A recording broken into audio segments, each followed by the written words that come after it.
171 kilometre लंबे national highway परियोजना के उद्घाटन कार्यक्रम में कांग्रेस सांसद प्रणीति शिंदे ने केंद्रीय मंत्री नितिन गडकरी की खुलकर तारीफ कर राजनीतिक चर्चाओं को हवा दे दी। उन्होंने कहा कि नितिन गडकरी को महाराष्ट्र का मुख्यमंत्री होना चाहिए था। साथ ही उन्होंने देवेंद्र फडणवीस सरकार पर परोक्ष निशाना साधते हुए गडकरी की कार्यशैली और विकास दृष्टिकोन की जमकर सराहना की। व्यासपीठावर उपस्थित आदरणीय केंद्रीय रस्ते वाहतूक आणि महामार्ग मंत्री, माझे मार्गदर्शक आदरणीय गडकरी साहेब, आदरणीय देशमुख साहेब, आदरणीय सचिन कलशेट्टी जी, आदरणीय माझ्या सहकारी ज्योतिताई वाघमारे जी, आदरणीय वैद्य जी, कल्याण शेट्टी जी, मी काय म्हणाली नाही, मी घेतलं तुमचं नाव। उपस्थित सर्वच मान्यवर आदरणीय कलेक्टर साहेब, आदरणीय आमचे कर्नाटकातून खास आलेले मंत्री BR पाटील जी, उपस्थित सर्वच सन्मान्य व्यासपीठ, गडकरी साहेब, मी आपले मनापासून आभार मानते। थोडीशी दागदुग असते भाजपच्या कार्यक्रमासाठी सोलापुरात आजकाल यायच्या आधी, पण सर, हा नॅशनल हायवेचा कार्यक्रम आहे आणि हा कार्यक्रम आपण घेतलात। आपण वैयक्तिक मला पत्र लिहिलं, कारण जेव्हा दिल्लीमध्ये पार्लमेंट सुरू असते तेव्हा एकमेव मंत्री ज्यांचा दरवाजा सगळ्यांसाठी उघडा असतो ते म्हणजे आमचे लाडके गडकरी साहेब। सर, आजच्या राजकीय पार्श्वभूमीत विरोधक म्हणजे वैयक्तिक दुश्मन जेव्हा समजलं जातं, तिथेच तुम्ही विरोधकांना सन्मानाची वागणूक देऊन, आदराची वागणूक देऊन आमची कामं मार्गी लावता, ते नवल आहे आमच्यासाठी आणि त्याबद्दल मी तुमचे मनापासून आभार मानते। माझ्यासारख्या एका कार्यकर्तीला हेच तुमचा स्वभाव बघून प्रोत्साहन मिळतं, ऊर्जा मिळते की तुमच्यापर्यंत, तुमच्या दरवाजापर्यंत काम घेऊन यायची हिंमत मिळते। कारण का सर, ती वैयक्तिक कामं नसतात, ती आमच्या मतदारसंघाच्या लोकांची कामं असतात।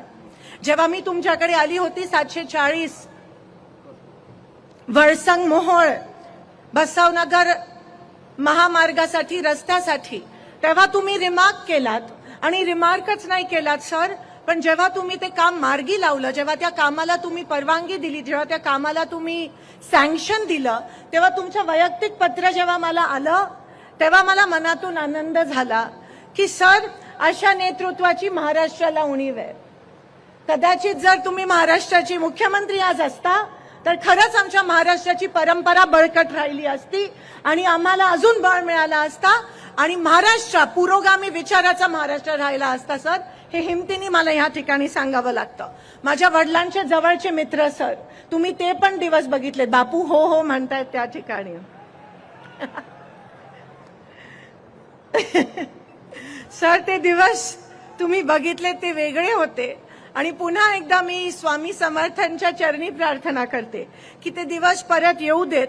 सर, ज्या रस्त्याची अनेक कामं आणि हायवेची कामं जी तुम्ही आज मंजूर केलेत, त्यासाठी मी सोलापूरकरांच्या वतीने तुमचे आभार मानते। खरंच आमच्यासाठी खूप सोपं जाणार आहे हा रस्ता, खास करून जो वळसंग मोहोळचा रस्ता आहे सर।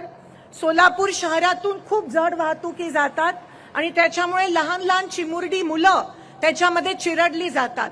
आम्ही खूप वर्षापासून बायपास रस्त्याची मागणी करत होतो, पण ह्या रस्त्यामुळे तो जो प्रॉब्लेम आहे तो सुटला गेला आहे आणि म्हणून जे हेवी व्हेकल आहे इथून आता जातील आणि सोलापूर शहरातून जो जाणारा हेवी व्हेकलचा ट्रॅफिक आहे तो कमी होईल। त्यासोबत कल्याण शेट्टी जी म्हणाल्याप्रमाणे जो शेतकऱ्यांचा माल आहे त्याची देखील मूव्हमेंट या रस्त्याच्या माध्यमातून योग्यरित्या होईल। सर, मी जास्त वेळ घेत नाही, पण NHAIच्या ऑफिसर्सचं मी मनापासून त्या ठिकाणी अभिनंदन करते। सगळ्यांना घेऊन, सगळ्यांना एकत्रित घेऊन, कोणत्याही भेदभाव न पाळता ते काम करत असतात। जाता जाता एकच सूचना करते सर, जेव्हा नॅशनल हायवे होत असतो कुठून किंवा मोठा चौपदरीकरण रस्त्याचं होत असतं, तेव्हा बरेच गावकरी आमच्याकडे येतात आणि रस्ता झाल्यानंतर म्हणतात की इथे अंडरपास झाला पाहिजे किंवा इथे फ्लायओव्हर झाला पाहिजे। कारण का लोकांना क्रॉस करताना लोकांचा जीव जातो. अनेक मोहोळसारख्या ठिकाणी लोकांचा जीव गेलाय. म्हणून एवढी सूचना विनंती करते, सूचना देण्यास मी एवढी मोठी नाहीये, पण विनंती करते की जेव्हा हे रस्त्याची कामं होतील तेव्हा कृपया करून सगळ्या गावकऱ्यांचं त्या ठिकाणी म्हणणं ऐकून जिथे अंडरपास करायचं असेल तिथे अंडरपास किंवा जिथे फ्लायओव्हर करायचं आहे तिथे फ्लायओव्हर करण्याची आदेश आपण आपल्या ऑफिसर्सना द्यावे अशी विनंती करते. सर पुन्हा एकदा आपले मनापासून आभार मानते की तुम्ही ही रस्त्याची कामांना सँक्शन दिलं आणि आमच्या सोलापूरकरांचं भलं केलं. सर एकमेव कधी कधी वाटतं की केंद्र शासनामध्ये खरंच तुम्ही काम करत असताना सरांकडे बटाटा वडा आणि पोहे पण ते दिल्लीत खूप चांगले देतात. हा म्हणजे आवर्जून सर तुम्ही नाश्ता आम्हाला देत असता आणि त्याबद्दल पण नाश्ता पण देता आणि आमची कामं पण करता आणि कोणत्याही राजकीय भेदभाव न ठेवता तुम्ही सर आम्हाला मदत करता, आमच्या लोकांना मदत करता. त्याबद्दल तुमचे मनापासून आभार मानते आणि आपली रजा घेते. धन्यवाद. जय हिंद, जय महाराष्ट्र.